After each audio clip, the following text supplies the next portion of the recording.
আসসালামু আলাইকুম, সবাই কেমন আছেন? তো আশা করি ভালো আছেন। আমরা অনেকদিন ধরে আমাদের ফার্মের জন্য গরু খুঁজতেছি। আজকে আলহামদুলিল্লাহ আমরা আবারও ৩টা গরু কিনে ফেললাম আমাদের ফার্মের জন্য। আমরা ছোট ছোট ষাঁড় বাচ্চাগুলো বাজার থেকে দেখে দেখে সংগ্রহ করতেছি। তো আজকে আলহামদুলিল্লাহ আমরা ৩টা গরু কিনে ফেললাম। আজকে আমরা যে বাজার থেকে গরু কিনেছি এটা আমাদের বাসা থেকে অনেক দূরে, শুধু দূরে অনেক দূরে, ১০০ থেকে ১৫০ কিলোমিটার দূর হবে। তবুও আমরা এখানে চলে গেছি, এখানে ভালো ভালো গরুগুলো পাওয়া যায়। আমরা যে বাজারে আজকে গিয়েছি এটা একদম ইন্ডিয়া বর্ডারের পাশে। এই প্রথমবার আমরা এত দূর থেকে গরু কিনেছি। আমরা আগে কখনো এত দূর থেকে গরু কিনি নাই। আমাদের আশেপাশে বাজার থেকে গরু কিনতাম। আমরা এখন যে বাজারে যাইতেছি এটা প্রতি সপ্তাহের মধ্যে শুক্রবারে বসে। তো সপ্তাহে শুক্রবার একদিন বসে। তো আমরা সকাল সকাল একদম বড় বড় রওনা দিয়ে দিচ্ছি বাজারের উদ্দেশ্যে। আমরা এখন যে গরুর বাজারে যাইতেছি এটা খাগড়াছড়ির অবস্থিত। এই বাজারটার নাম হলো বাগান বাজার, খাগড়াছড়ি বাগান বাজার, গরুর বাজার। তো আমাদের প্রথমে হাইওয়ে রোড দিয়ে বারিয়াট পর্যন্ত আসি। আমরা বারিয়াট পর্যন্ত এসে তারপর একটা পাহাড়ি রাস্তা আছে, এই পাহাড়ি রাস্তা দিয়ে আমরা যাইতেছি।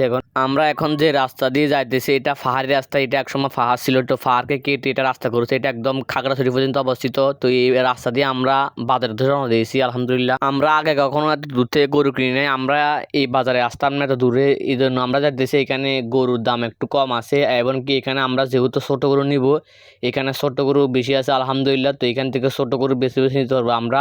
আর এখানে আর একটা সুবিধা হলো এখানে হাসিল কম, গরুর যে বাজারে হাসিল নেই। এই গরুর বাজারে প্রতি গরুর জন্য ৬০০ টাকা করে হাসিল নেই। যে বিক্রি করবে সে ৫০০ টাকা দিবে, আর যে ক্রয় করবে সে ১০০ টাকা দিবে। আমরা যদি বাজার থেকে গরু কিনি তাহলে আমাদের ১০০ টাকা দেওয়া লাগবে। আমরা এখন যে রাস্তা দিয়ে যাচ্ছি রাস্তার পাশে বিশাল একটা রাবার বাগান দেখলাম আলহামদুলিল্লাহ। আমরা আগে কখনো রাবার বাগান দেখি নাই, এই প্রথমবার রাবার বাগান দেখলাম নিচ্ছক আলহামদুলিল্লাহ। তো সামনে আরো একটা বড় চা পাতা বাগান আছে, এটা আপনাদেরকে এই ভিডিওতে দেখাবো ইনশাল্লাহ। আমরা সকাল ৯টা বাজে বাসা থেকে রওনা দিয়েছি বাজারের উদ্দেশ্যে, এবং কি বাজারে পৌঁছতে পৌঁছতে আমাদের ১২টা ৩০ হয়ে গেছে, প্রায় ১টার মতন বেজে গেছে। যেহেতু বাজারটা অনেক দূরের জন্য একটু সময় লেগেছে, প্রায় ৪-৫ ঘন্টার মতো সময় লেগেছে বাজার আসতে। আমরা এখন যে জায়গা দিয়ে যাইতেছি এটা হলো চা পাতা বাগান, অনেক বিশাল চা পাতা বাগান। তো আমরা আগে কখনো নিজ চোখে চা পাতা বাগান দেখি না, এবার দেখলাম আলহামদুলিল্লাহ অনেক বিশাল। আর এই চা পাতা বাগানটা অনেক বিশাল, মাশাআল্লাহ অনেক বড় চা পাতা বাগান। দেখতে দেখতে শেষ হইতেছে না। এই চা পাতা বাগানটা খাগড়াছড়িতে অবস্থিত, অনেক সুন্দর একটা চা পাতা বাগান মাশাআল্লাহ। যেহেতু গরুর বাজার একটু দূরে বেশি, জন্য আমাদের ৪ থেকে ৫ ঘন্টা সময় মিলে গেছে। তো ৪ থেকে ৫ ঘন্টা পর সময় পর আমরা গরুর বাজারে এসে পৌঁছেছি আলহামদুলিল্লাহ। আর এই গরুর বাজারে বিশেষ করে ছোট গরু একটু বেশি আছে। তো আমরা যেহেতু ছোট গরু নিব জন্য আমরা এই বাজারে আসছি। ছোট গরু এখানে বেশি আছে, ছোট গরু আমরা খুঁজে খুঁজে যে ছোট ভালো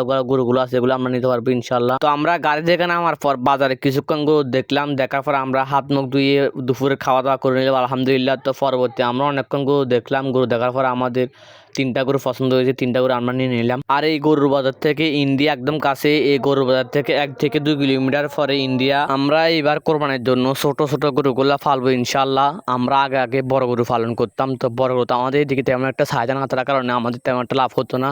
তো এবার থেকে আমরা সিদ্ধান্ত নিয়েছি ছোট গরুগুলো পালবো। আমাদের দিকে প্রচুর পরিমাণে ছোট গরু চাহিদা আছে, কোরবানির সময় ছোট গরু এবং কি মাঝের গরু চাহিদা আছে, এই জন্য আমরা ছোট গরু পালবো ইনশাল্লাহ। আর এই বাগান বাজার গরুর বাজারে ছোট গরু বেশি আছে, এই জন্য আমরা এখানে ছোট গরুর জন্য এসেছি। আমি আপনাদেরকে আগে বলেছি এটা হলো ইন্ডিয়া বর্ডারের পাশে এই গরুর বাজারটা, বাগান বাজার গরুর বাজারটা একদম ইন্ডিয়া বর্ডারের পাশে।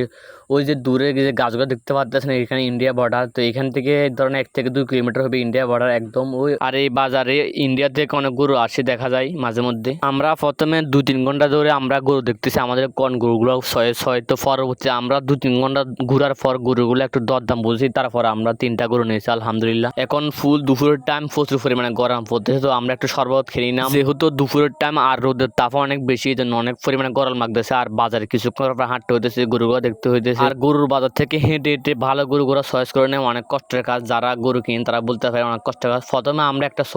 আমরা প্রথমে এই গরুটা নিয়েছি, যে ছোট গরুটা দেখছেন আপনার ভিডিওর মধ্যে, এই গরুটা আমরা ৩৬,৫০০ টাকা দিয়ে নিয়েছি। তো পরবর্তী আমাদের যে ১০০ টাকা হাসিল দেওয়া লাগবে, ওই ১০০ টাকা আমরা দিয়েছি, আর ৫০০ টাকা দিয়েছে গরুর মালিকে। তো আমরা এই গরুটা কিনেছি ৩৬,৫০০ টাকা দিয়ে। পরবর্তী আমরা আরও 2টা গরু কিনেছি। আপনি যদি গরু পালন করে লাভ করতে চান তাহলে আপনাকে প্রথমে গরু কিনে সময় লাভ করতে হবে। দেখা যায় অনেকে একটা গরু বাজার মূল্য আছে ৫০,০০০ টাকা, সেই যদি ৫৫-৬০০০ টাকা দিয়ে কিনে তাহলে তো অবশ্যই তার গরুটা লস হবে। তো অনেক কিছু বিবেচনা করে গরু কিনতে হয়, শুধু তার গরু কিনলে হবে না, গরুটা যেহেতু ফালবো এর জন্য সব কিছু বিবেচনা করে কিনতে হবে। তো পরবর্তী আমরা আরও 2টা গরু কিনেছি, ওই 2টা গরু আমরা কিনেছি ৮৬,০০০ টাকা দিয়ে। প্রথম গরুটা আমরা কিনেছি ৩৬,৫০০ টাকা দিয়ে, আর পরে 2টা গরু কিনেছি ৮৬,০০০ টাকা দিয়ে। গরু কিনে শেষ হওয়ার পরে আমরা একটু চা পাতা বাগানে হাঁটতেছি, অনেক বিশাল একটা বাগান, অনেক সুন্দর লাগতেছে আলহামদুলিল্লাহ। তো পরে আমরা গরুগুলোকে গাড়ির মধ্যে তুলে আমাদের বাসায় আস্তে আস্তে একদম 8টা বেজে গেছে। তো পরবর্তীতে আমরা গরুগুলোর 4টা ভালোভাবে ফটাস ফান দিয়ে দুই দিছি, এবং কি গরুগুলোকে ভেতর খাওয়াচ্ছি। আমরা সব সময় বাজার থেকে নতুন গরু নিয়ে আসলে এই গরুগুলোর 4টা ভালোভাবে ফটাস ফান দিয়ে দুই দিয়ে, এবং কি ভেতর খাবার দিয়ে যেন ব্যথা চলে যায়।